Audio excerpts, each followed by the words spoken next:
You wanted the best. You've got the best podcast. The hottest podcast in the world. The Chris Voss Show, the preeminent podcast with guests so smart you may experience serious brain bleed. The CEOs, authors, thought leaders, visionaries, and motivators. Get ready. Strap yourself in. Keep your hands, arms, and legs inside the vehicle at all times, because you're about to go on a monster education roller coaster with your brain. Now, here's your host, Chris Voss. Hi, folks. Chris Voss here from the ChrisVossShow.com, the ChrisVossShow.com. I hope you're for the brain bleed. Because I'm clearly been bleeding here for a while. I'm probably in full some sort of atosis, whatever. I have no idea what science means. Anyway, guys, we have an amazing author on the show. Lexi Blake is on the show. She's a prolific romance writer and writes for amazing books. And we'll get into her library and everything else that's going on there.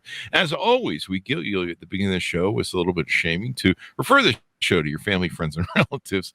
Go to goodreads.com. There's amazing stuff over there. Brilliant authors post their stuff on goodreads.com. You can interact with them over there. They're not paying for this advertisement, but I'm just a little bored with doing the plugs, so I figured I'd extend one a little bit. Go to youtube.com, where they have crazy videos and then smart videos like ours that you'll learn stuff. And then go to linkedin.com/Chris Voss. Subscribe to the newsletter over there. And that's where all the smart people really are when it comes down to it. And on the Chris Voss Show podcast as well. I should admit our audience is pretty brilliant.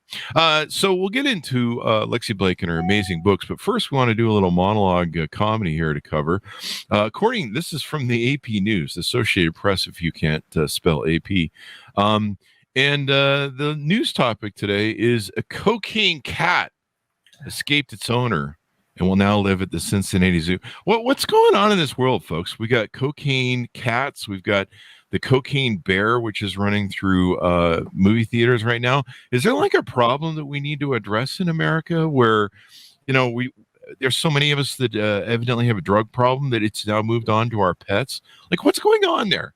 And where are these animals getting money for cocaine? Like, is this why they're rummaging through my garbage and stuff like that? Like, I mean, who's crossing this over where it's actually an African serval cat. I'm not sure if I'm pronouncing that right, but he had cocaine in his system. They actually, this is the first time that the city animal PCA or whatever has found animals with cocaine. They found a monkey that had meth in his system. I don't know what's going on, but clearly I'm surprised this isn't happening in Florida. I think that's my biggest issue. Like, how is this happening in Cincinnati? This sounds like something that should happen in Florida. Somebody should check those gators for cocaine because they got a big nose and they could probably do a lot. Anyway, don't do cocaine, people. That's the PSA of the show. Anyway, onward and forward. Lexi Blake is once again on the show. Her newest book, Bayou Beloved, Butterfly Bayou series, is coming out on March 28th, 2023 as a beautiful, I believe that's a Labrador on the cover. We'll have to find out if it's into cocaine, I guess. We got her on the show. We're going to be talking about her amazing books and some of the things that she writes. She writes a lot of stuff in the romance genre. So those of you who are the ladies out there will probably enjoy our conversation with her. She is a New York Times best-selling author. She lives in North Texas with her husband and 3 kids. Since starting her publishing journey in 2010, she sold over 3 million copies of her books. She began writing at a young age, concentrating on plays and journalism. It wasn't until she started writing romance that she found success, and she likes to find humor in the strangest places and believes in happy endings. Well, evidently, the cocaine cat probably had a few too. Welcome to the show, Lexi. How are you? Thank you. And I'm utterly fascinated by all the cocaine animals. Yeah, what's going on there? Yeah, I don't know, but I think we as a society must face this. Mm-hmm. I can't wait for a cocaine alligator. Maybe a cocaine shark. Cocaine sharks. I mean, there was that one crazy. What was that shark series movie, Sharknado? Oh yeah, Sharknado. It was amazing. Like, see, they didn't understand science either. Yeah, like, well, I mean, science be damned. I realize that Hollywood is sometimes accused of being out of ideas, and they did the cocaine bear, but now I guess you got the cocaine cat. serval cat. So I don't know. Yeah. I'm gonna have to start drug checking my pets. No cocaine is going to be found in any of the animals in Bayou Beloved. They are There you go. There you go. Just a beautiful Labrador on the cover. So give us your .coms, Lexi, wherever you want people to find you on the interwebs. I'm on pretty much all the social medias as author Lexi Blake. My website is lexiblake.net. There you go. And how many books have you written? You have a lot of books. I think I'm at 105 right now. Really? Mm-hmm. Wow. It took me 54 years to put up my first book. And at this pace, it'll be another 54. I'll be 108 for the second book. So it took me a long time. You're killing it. But then it's like I took all that energy that I wasted in my 20s and 30s. Yeah. And just like shoved it all in. There you go. There you go. Well, so did the cocaine cat and the cocaine bear. That's right. So maybe there's cocaine involved. Maybe you drink a lot of coffee. That's usually my drug of choice. So Lexi, what motivated you want to write this recent book? You did 110. You're just like, fuck it. I had a contract. No. I did have a contract and I was supposed to write it, but what I find is I usually come up with an idea. This is the 6th in a series. So I have this group of characters that I've already written and who play in the background in the other books. So usually one of them comes up and says, hey, it's my turn to have a book. And in this particular one, it was the lawyer in the book. Mm-hmm. It's a very small town. There's one lawyer. And so I thought, wouldn't it be fun to give him another lawyer to bounce off of? Sure. Do you normally write about lawyers, or I know I am more known for writing about spies. Spies, you say. So what? This is part of a series, am I correct? Yes. Okay, and it's the Butterfly Bayou. Bayou. Yeah. Okay. What is the overview of the Butterfly Bayou series? If I can... it's basic. It's what we call small town romance. So the world building all takes place in this tiny little town that I like to world build the same way I would an urban fantasy or a fantasy book. Mm-hmm. I mean, obviously we're not going to have magic or anything, but we have places and the town has a feel and it becomes kind of a character. Mm-hmm. In this particular case, it's in southern Louisiana. Mm-hmm. So it's got a kind of Cajun feel to it. And then you go through characters and mm-hmm. And so in this particular one, everybody has a dog. Everybody has a dog, which everyone probably should. The more I get to know people, the more I like dogs. Yeah. But I like you, Lexi. You're awesome. The present company, whatever that line is, present company excluded. So give us an overview, a 30,000 view of the plot of your newest book. So basically, Quaid is a lawyer who has been working in town. He comes from a very wealthy family. He kind of took over. His dad was the lawyer for the town before. Jaina comes from a very poor background. She got out of the town, became a lawyer, was big in New Orleans, and then lost everything in a divorce and circumstances happened. And now she's living back with her mom. And she ends up taking on this crazy case. And he's the opposing counsel. And so that's kind of where we start from. There you go. And so it's a romance novel. So I'm fixated on the dog. And a legal thriller. And a legal thriller. There you go. So it's like a romance version of, what was that one with Vinny and My Cousin Vinny? Yes. My Cousin Vinny, yeah. A little more like that. Only maybe more romantic. Maybe, I don't know. Lovely. So they end up, and this guy is her high school. Yes, they knew each other in high school, although he doesn't actually remember her. Which does not necessarily endear him to her again. She had a huge crush on him in high school. Now, of course, she walks back in and he's like, well, hello. Mm-hmm. And she's like, no. Yeah. Because her plan is she's going to get back out of town. She's going to clear up all this mess and then she's going to leave. And then they fall in love. maybe? Of course. Of course. And she's got a lot to deal with her mother. Mm. So she's kind of got a lot to deal with from her. She kind of has to figure out why she had struggled so much in town. And some of that is her. Some of that was her. And this is a lot of me processing my childhood. I do a lot of therapy in my books. Oh, really? I do. Enormous amount. I think that's what I do on Facebook. I do a lot of therapy. I just let it all bleed out, and everyone goes, "You're really messed up."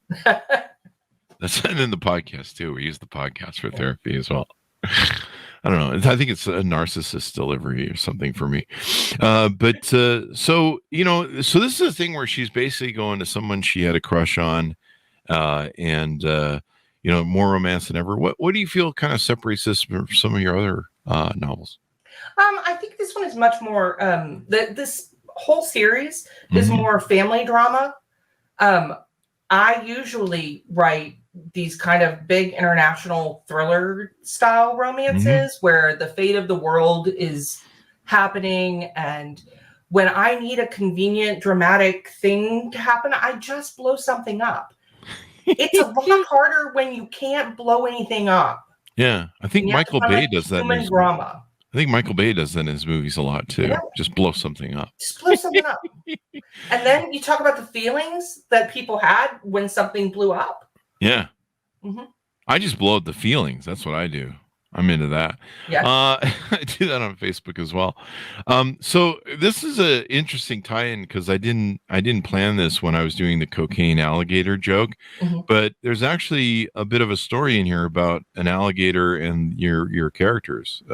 Can you tell us if there was cocaine involved and expand on that a little bit? There is. His name is Otis, and he is what you got to understand. I don't know if you've ever been to quirky little Gulf Coast towns in the South. There's a lot of quirkiness. My best friend grew up there. I spent some time down there. So this is like, New Orleans, and then you keep going south. So there is a lot of quirkiness around there. And so they have a town alligator named Otis, and he kind of runs through all the books. And I mean, he's almost like at times it's like he knows, like he is a romantic. And he knows when to lay across the only road leading out of town to stop the hero who has misunderstood the heroine. Wow. So yeah, he's kind of a, what do they call it? A Deus Ex Machina. Yeah. Oh yeah. What is that? It's a reference to, in a play, you would the god would come down and solve all the problems in old Greek plays. Oh yeah. Yeah. Yeah. So I'm still waiting for that to happen in my life. I also have a thieving raccoon. A thieving raccoon? Yes, his name is Brian. And he steals cell phones. I think by the nature of raccoonery is thievery. I might be stereotyping the raccoon. I just realized that. I mean, have you checked with their community because you might be offending them? I probably should. Probably. I mean, you shouldn't shame them for being thieves, even though they technically are. I used to have a whole nest of raccoons come into my canyon home, and they would not come into my home. They weren't welcome or invited, but they would steal the dog food out of the dog pen that was in the backyard. And they were just little thieves. They were into everything. So we have clarification. Were any of the raccoons or alligators involved in the story on cocaine? I suppose we need to ask that. They were all cocaine free. All of their criminality probably comes from a really rough background. Yeah, and probably childhood trauma or something. Yeah. Maybe the bog they were in just was a ghetto bog or something. I don't know. There's a joke there somewhere. So there's not much we can, of course, disclose. What are you using the same characters in the bio or in this Butterfly Bio series, or are these all different characters as people read them through? No, they're very much a recurring cast of characters. So in this particular one, the hero first shows up in the very first book in the series, where it's a bunch of the men of the town who have a poker night once, and they do a lot of talking during their poker night, and Quaid happens to be one of the guys there. So he's been hanging around for a long time.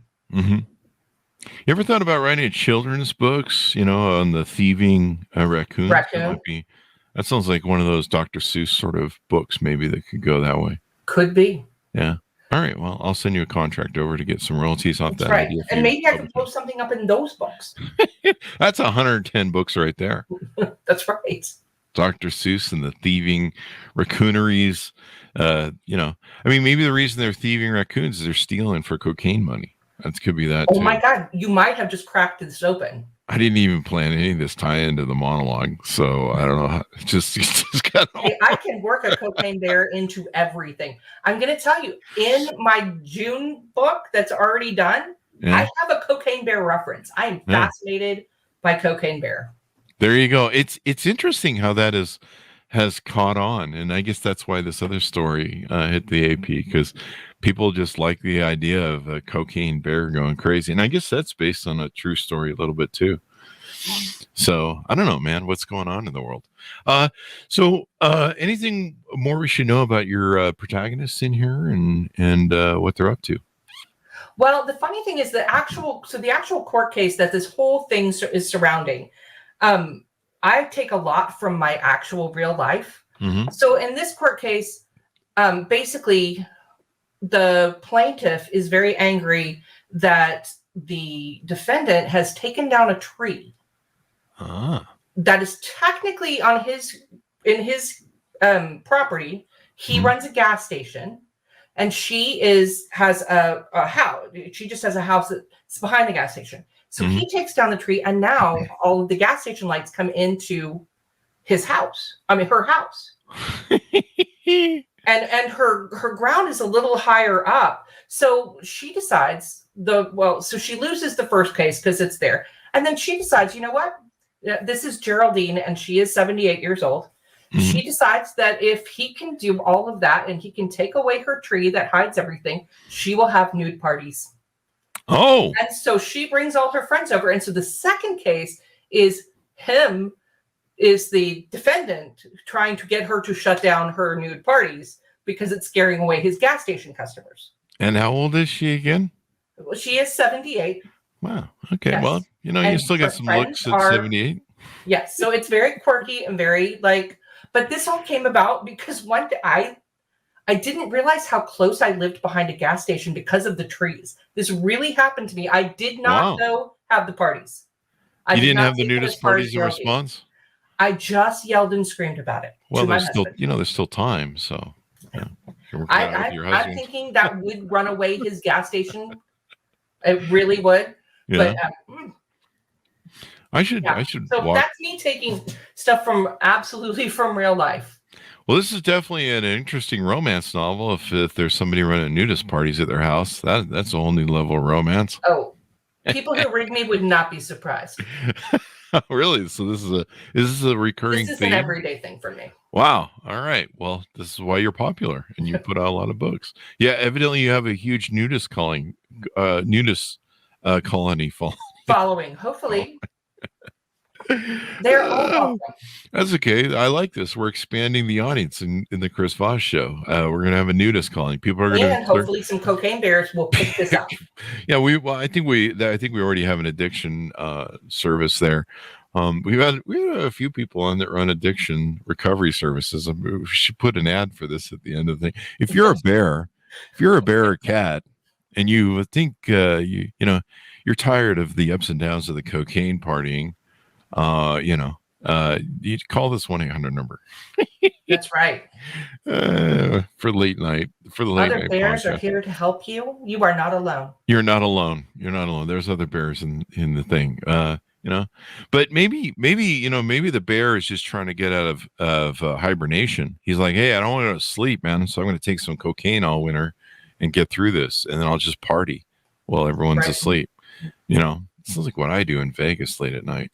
Anyway, I don't know what that means, but this is a pretty interesting story. So she has a nudist party, and she just feels, because one of the things they say is, nobody's stopping you from. Her thing is, I want him to put up a new tree. Oh. And he's like, nobody's doing that. Nobody's stopping you from being in your backyard. Nobody. And so she's like, okay, fine. And Nobody's stopping her. I would sue her for having to be the person who walks by and sees the nudist party. Technically, in Louisiana, I believe you are allowed to be whatever you want in your backyard as long as you have a fence. Yeah. See, that's why I haven't traveled through the South. I saw the movie Deliverance, and I've been scarred ever since. So I avoid any place that has a slang that says "you got to put her mouth, boy." I stay away from any of that. So I avoid that in Florida, pretty much specifically. I don't. It's a lovely place with wonderful people. We've lost all 5 listeners in Florida, evidently, that aren't on meth. Anyway, that aren't on the bath salts. Anyway, I don't know why this turned into a drug show with a drug recurring. I don't know, because the funny thing is, one of the characters in this, his brother, the hero's brother, actually has an addiction problem that he is solving, he is working through, and that's part of like the family drama, is that he and his brother like repair their relationship, and here I am. Yeah, I think we all need to go on rehab at this point. Yeah, I'm going to be selling the show to something. We're all addicted to something. And a lot of people are addicted to your books, and reasonably so. Now, one thing I noticed when I went to your website, I was trying to figure out which book is the newest book that's being released. You have a lot of books coming out. Do you want to plug those away? Do. So I had a book called, this book is Bayou Beloved. I have to do this. My publicist would tell me to do that. And then I have a book called Unexpected Bliss coming in May that is set in my quirky Colorado town called Bliss, Colorado. And I have a book called Tempted coming out. That's with my spies and then the other 2 books I have coming out this year are, one is Start Us Up, which is kind of a women's fiction. And then I start a new series called the series is Masters and Mercenaries, and the book is called Love the Way You Spy. Love the Way You Spy. There's some other new releases. The Dom Who Came In From the Cold. Yes, that was my February release that finished off Masters and Mercenaries Reloaded. Yeah, we were joking before the show that a lot of these spies run around with their shirts open. Yes. So, the Rebel Guardian, I guess. That was last year. Far From Bliss. Yeah, that's an urban fantasy series, so it's a little different from the other stuff I do. So, and you've got a lot of book series going. Like, we have authors on that, they've only done like 60 books, and they'll have like 2 or 3 lanes of book series that they're doing. You've got a lot going on. I let my brain kind of go where it wants to go. The urban fantasy is actually the reason I started writing again. I had written when I was younger. I wrote like 1 book every 10 years in my 20s, 30s. Well, no, 1 book I wrote 3 books between my 20s and my 30s. Then I ended up having my 3rd child, which was supposed to be, I nearly died on the table, and I swear something happened. When I got back, I wrote 9 books that year. Wow. With an infant child. And those books were the Thieves books, which were my urban fantasy series. So that series got me back into writing. My husband was like, you have to either do something with this, or like, this can't just be like, you need to do something with this. So that's when I started publishing. He actually, the way he motivated me, because he is a lovely, amazing man, but he said, this is starting to feel like me playing EverQuest. And I was like, oh no, sir, this is not EverQuest. And so I found a publisher. Well, it's great. You've developed quite the fan base and quite the audience, and I'm sure they eat up all your stuff as soon as it comes out. They seem to enjoy it. I like the spoiler. We do a little spoiler zone. Because I love a good twist, and I always like for them to get to the twist. So is the twist usually at the ending? It's like one of those M. Night Shyamalan movies? Not necessarily. Sometimes it's about right in the middle, where you find out that the person you thought they were is really a counter agent, or this happens on a lot of my dates. The person you find out differently. Yeah, it's like Tinder for spies. It's like Tinder for spies. There you go. Are spies your favorite topic you like to write about? I have done it so long that it feels easiest for me to write that way. And Lord knows the world gives you enough to work in, to work in realistically in a book. So I think that's kind of almost my happy place, but I also really enjoy taking the break and getting to write some other stuff.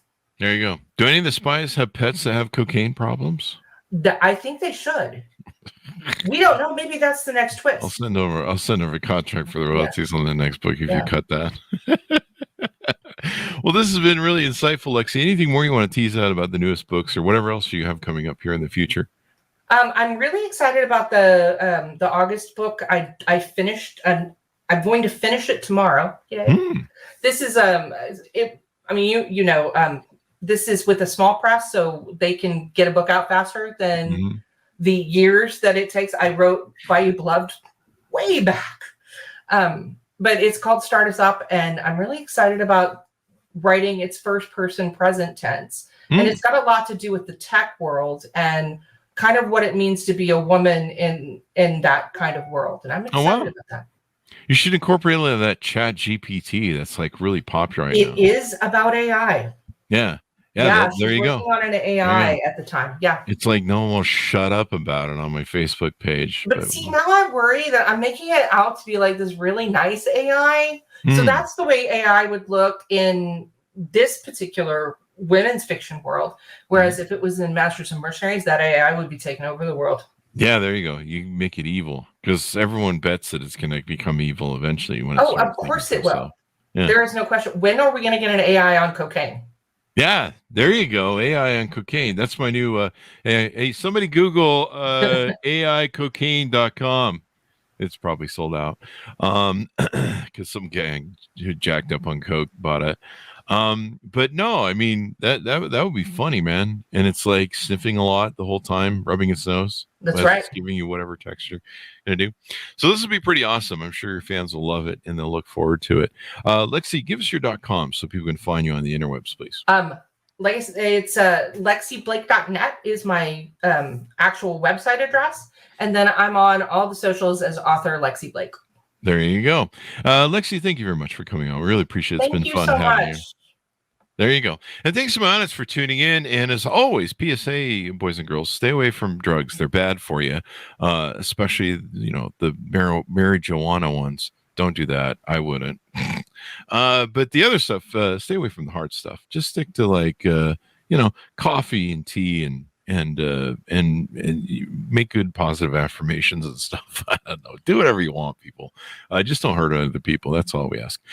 She is the author of the latest book to come out, March 28th, 2023, Bayou Beloved, part of the Butterfly Bayou series by Lexi Blake. Pick it up wherever fine books are sold. And if you order it now, you can beat your book club where you can tell them you read it first. Anyway, folks, thanks for tuning in. Be good to each other. Stay safe. Stay off cocaine, especially with your pets. And we'll see you next time.